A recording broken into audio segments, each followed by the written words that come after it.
Oi, fala galera, eu acordei agora. Tá tocando ali, o negócio tá tocando. Tá tocando demais. Mas eu levei um susto. Tá, aí nós acordamos agora, aí os fresh tá aqui, nós acordamos agora. O sino tá tocando, eu sei porque tá tocando. O despertador tá tocando. E aí não acendemos essa luz. Olha ali pra vocês verem como não é mentira. Não é combinado. Não é combinado, olha ali, ó. Ali, ó. Ali, ó. Tá ligado, cara. Tá ligado, ó. Olha aí, ó. Não é normal despertador tocar.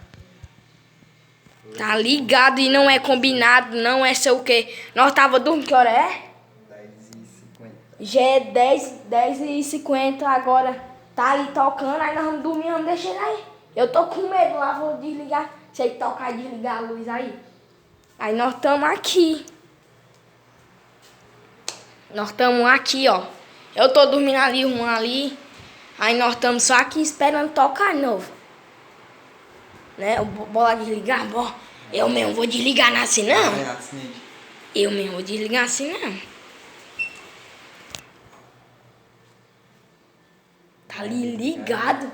Não vou desligar, não. Acende a luz. Bom, Marreu, bora. Tá aqui, galera. Tá ligado. Não sei por que tá coisado.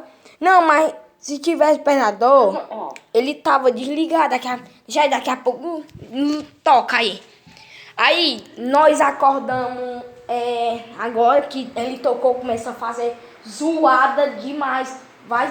Não é truque, não é combinado. Se fosse combinado, nós já tava sim. Mas quando voltar a tocar, eu falo pra vocês. Eu falo pra vocês que eu vou olhar. Tô só esperando que não tá ajeitando ali pra esse pé não tocar mais. Então se inscreve no canal, esse foi o vídeo que eu acordei aqui, ó. Até com o ventilador coisado aqui no meu quarto, colorido assim. Aí, pronto. Aí estamos só esperando. Então isso foi o vídeo, se inscreve no canal, deixa o joinha pra você não perder nem lá. Segue lá o Juan Batista na... Rouba Juan Batista, meu cabelo tá só coisado.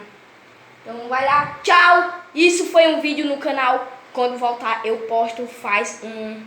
É o nome, para dizer, tocando pra vocês de novo. Não sou caçador de lendas, pelo menos no YouTube.